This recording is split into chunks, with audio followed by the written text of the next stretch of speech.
وديون، والوكالة الوطنية للمحافظة العقارية والمسح الطبوغرافي والخرائطي، البنك المغرب وشركة اتصالات المغرب. 268 مؤسسة أو شركة متبقية يلاه جابوا التعادل أو سجلوا عجزا للعام الموالي بحول الله وقوته.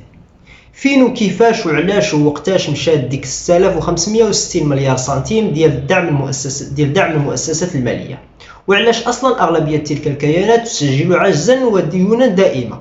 المؤسسة الوحيدة المخولة عرفا وقانونا ودستورا للإجابة على هذه الأسئلة وترتيب الجزاءات المناسبة من العزل الإداري والسياسي لتقديم ملفات للقضاء وإرسال اللصوص إلى السجون. سنين عديدة هي البرلمان من لجان التحقيق الميدانية والجلسات المساءلة عامة للوزراء، وداخل اللجان الخاصة لرؤساء 272 شركة أو مؤسسة. ولكن برلماننا بغرفتيه مرفوع عنه القلم، استحال مؤسسة مبرمجة على التصويت مع عدم قراءة المشاريع للقوانين وارتفاع نسب الغياب كلما كان المشروع حيويا للمواطنين، طريقة جبانة للتهرب من المسؤولية أمام الشعب واسترضاء اللوبيات بحياة سلمية. أما القوانين فتمر بالإجماع باستخدام من حضر من الأغلبية السليتية.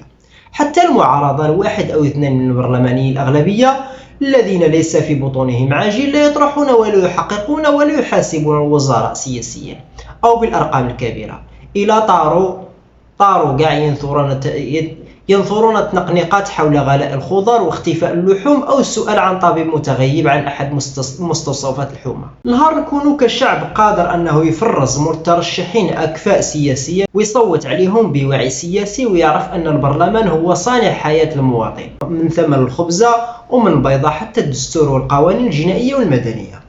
ديك الساعة قدروا نطمحوا في تغيير وبناء نهضة وتقدم. من غير داك الشيء سيبقى الحال كما هو عليه في مؤسسات الدولة وشركاتها وباقي مغارات علي بابا، الوزارات السيادية والصناديق الخاصة، وعلى المتضرر طبعا اللجوء إلى المطار. 117 مليار درهم أي 11700 مليار سنتيم أرسلها أكثر من 5 ملايين مغربي ومغربية مقيمين في الخارج لأسرهم وعائلتهم في المغرب خلال سنة 2024، أول مصدر العملة الصعبة الحقيقية والتي تنتهي في جيوب الناس.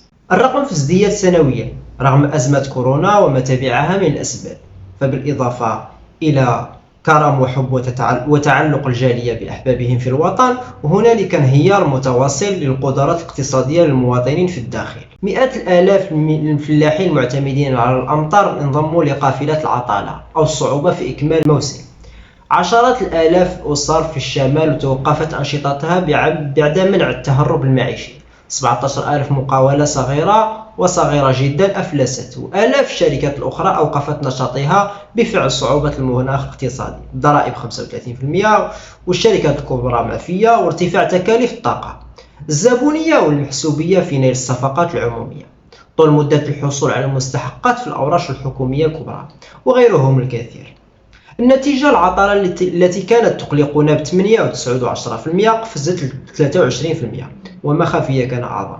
واللي كان خدام برا وكيصيفط ل2 و3 و4 ديال الناس ولا كيصيفط ل7 و8 و9 وحتى ل10 ديال الناس. وكما أن فرط الاستهلاك في الداخل يحد من قدرات المواطن على الادخار وفي الاستثمار في خلق وظائف وتحريك عجلة الاقتصاد. كذلك فرض التحويلات يقلل هوامش الادخار لدى جاليتنا ويمنع تحولها مع باقي المعيقات البيروقراطية لقوة استثمارية في بلدهم الأم.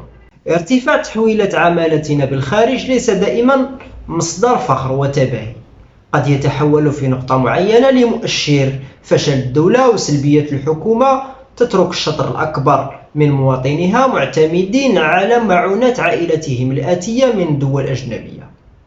الاتحاد الأوروبي بالمناسبة يستعد لفرض قيود على تحويلات الأجانب المالية تزامنا مع صعود اليمين المتطرف ولتعويض الرسوم الجمركية مرتقبة من رجل الأعمال دونالد ترامب ضد التكتل وفكها يمنع حلها. أضف إلى ذلك أن أهمية وحيوية تلك التحويلات مع السياحة وفلاحة الأمطار في جسد الاقتصاد المغربي هي أكبر دليل على فشل قرابة 70 عام من الاستقلال في خلق اقتصاد قوي وصلب لا يعتمد على البراني من جهة وعلى الضباب من جهة أخرى. في المقابل جالية عايشة معنا تقاسي ما نقاسيه وتنقذ ما يمكن إنقاذه. هنالك حكومة مهاجرة مرفوعة تبني أكبر ملاعب العالم لاستضافة مباراة نهائية غير مضمونة، وأكبر ملعب هوكي جليد في بلد الجفاف. تصدر منتجات الماء وتستورد محاصيل الغذاء. تبذل قصارى جهدها لإنقاذ مناخ الكوكب وهي لا تظهر في لائحة أصغر الملوثين. تتفاوض مع بريطانيا لمدها بالطاقة النظيفة، وكثير من دواويرها لا زال يكابد الظلام، ومقبلة كما العادة على مقلب 5 يسمى الهيدروجين الأخضر.